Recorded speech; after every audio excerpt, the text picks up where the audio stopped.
ભાવનગરમાં નેગોશિયેબલ 138 હેઠળ નામદાર કોર્ટ દ્વારા સજા ફરમાવવામાં આવેલા આરોપી સજા બાદ નાસ્તો ફરતો હોય આરોપીની ધરપકડ કરી જિલ્લા જેલ હવાલે કરતી બોર તળાવ પોલીસ સ્ટેશન ટીમ પોલીસ મહાનિરીક્ષકો દ્વારા નાસ્તા ફરતા આરોપીને પકડવાની કામગીરી કરવા સૂચના આપેલ છે। અનુસંધાને આજરોજ બોર તળાવ પોલીસ સ્ટેશન ભાવનગરના પોલીસ સ્ટાફના માણસો ભાવનગર શહેર વિસ્તારમાં પેટ્રોલિંગમાં હતા।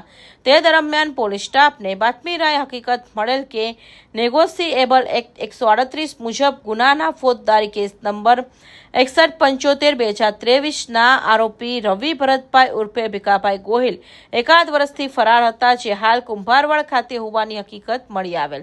જે બાતમીના આધારે બોર તળાવ પોલીસ સ્ટેશનના સર્વેલન્સ સ્ટાફના માણસો તેના ઘરે જઈ તપાસ કરતા જે તેના ઘરે હાજર મળી આવતા ઝડપી લઈ નામદાર કોર્ટમાં રજૂ કરાતા નામદાર કોર્ટ દ્વારા ભાવનગર જિલ્લા જેલ હવાલે મોકલી આપવામાં આવેલ છે। ફિરોઝ મલેક, ભાવનગર।